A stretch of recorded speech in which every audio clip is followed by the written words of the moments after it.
galerinha! Sabe o que eu andei lembrando esses dias lá em casa? Na nossa rotina diária tinha o cumprimento, bom dia, boa tarde, primeira rotina. Segunda era a leitura compartilhada, todo dia tinha leitura compartilhada. Terceiro era a socialização, não era? Então, tem uma coisa que faz muita falta para vocês, a leitura compartilhada.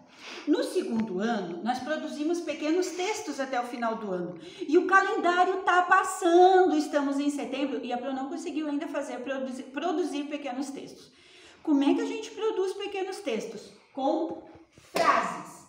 Para eu fazer pequenos textos, eu preciso ter boas frases. Ou seja, minhas frases devem fazer sentidos. Várias palavras unidas formam pequenos textos. Então, pequenas palavras, grandes palavras, ótimas palavras formam ótimas frases. E ainda terminei esquecendo da pontuação. Ponto final, ponto de interrogação e ponto de exclamação. Não pode esquecer.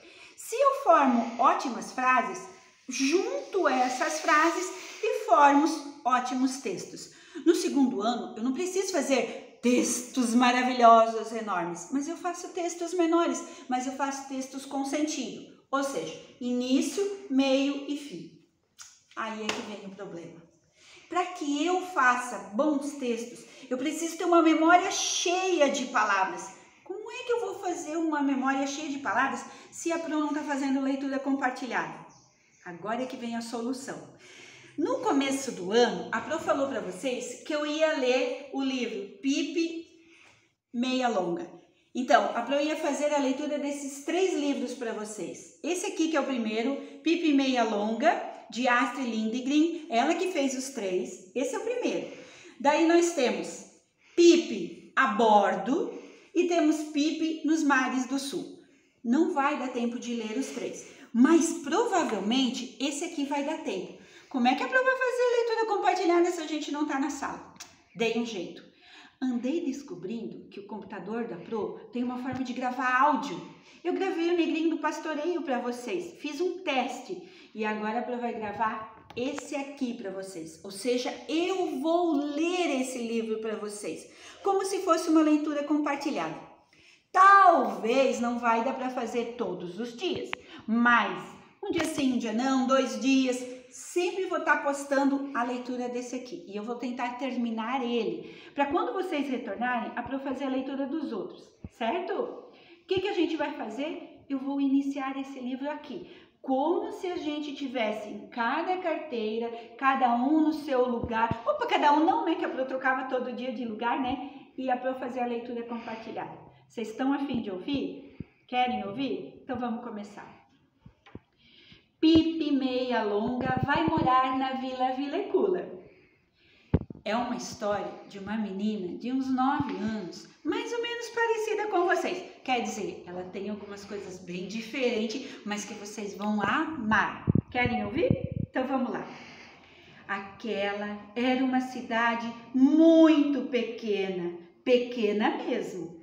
Na beirinha da cidade havia um velho jardim abandonado. No jardim havia uma casa velha e na casa morava Pipi Meia Longa. Pipi tinha 9 anos e morava completamente sozinha.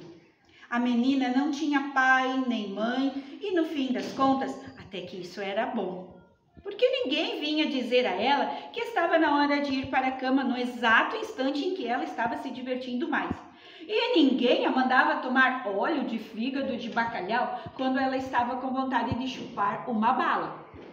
Muito tempo antes, Pipi tivera um pai de quem gostava muitíssimo. E antes ainda, lógico, que também tinha tido uma mãe. Só que já fazia tanto tempo que ela não tinha mais mãe, que quase nem conseguia mais se lembrar dela. É que a mãe de Pipi tinha morrido quando ainda ela era muito bebê. Um bebezinho deitado no berço e que berrava tão alto que ninguém aguentava ficar perto dela. Pipi tinha certeza de que a mãe agora estava no céu, espiando por um buraquinho para poder ver a filha aqui embaixo. Por isso, toda vez quando Pipi acenava para a mãe lá em cima, Pipi dizia: "Não se preocupe, eu sempre dou um jeito." Era um a maneira que ela encontrava para conversar com sua mãe. Do pai, Pipe se lembrava bem. Ele era capitão de navio, navegava no grande mar e Pipe navegou junto no navio até o dia em que houve uma grande tempestade e ele caiu no mar e desapareceu. Mas Pipe tinha absoluta certeza de que um dia o pai iria voltar. Não acreditava nem um pouco que ele tivesse se afogado. Achava que tinha ido boiando mar afora até chegar a uma ilha cheia de canibais e que depois tinha virado rei de todos os canibais e ainda andava pela ilha o dia inteiro com uma coroa na cabeça. Meu pai é o rei dos canibais, dizia Pipe. Não é qualquer criança que tem um pai como eu. E assim que meu pai conseguir construir um navio novo, ele vem me buscar. E eu vou conseguir sair com o meu pai. E vou virar a princesa dos canibais. Isso vai ser o máximo. Era o que Pipe dizia. Fazia muitos anos que o pai de Pipe tinha comprado aquela casa velha do jardim. A ideia dele era morar na casa com a filha quando ele ficasse velho e não pudesse mais navegar mar afora. Mas aí aconteceu de ele cair no mar e Pipe então resolveu ir morar na Vila Vilecula. Enquanto esperava por sua volta, até ele decidir fazer um novo navio. Vila Vilecula era o nome da casa.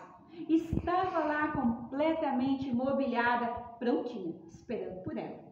E numa bela tarde de verão, a menina se despediu dos marinheiros do navio do pai. Todos eles amavam a Pipe e Pipe amava todos eles. Adeus, rapazes! Não se preocupem comigo, eu sempre dou um jeito, disse Pipe e beijou a testa de cada marinheiro. Pipe saiu do navio levando duas coisas, um macaquinho chamado Sr. Nilson, que era presente do pai, e uma enorme mala cheia de moedas de ouro. Os marinheiros estavam enfileirados no convés do navio, olharam para Pipe até ela desaparecer à distância. E a menina foi em frente, sem olhar para trás, com o Sr. Nilson empoleirado no ombro e com a outra mão segurando uma mala. O resto do capítulo há para ler na plataforma. Espero ter deixado vocês bem curiosos. Eu e a Pipe esperamos por vocês. Beijinho!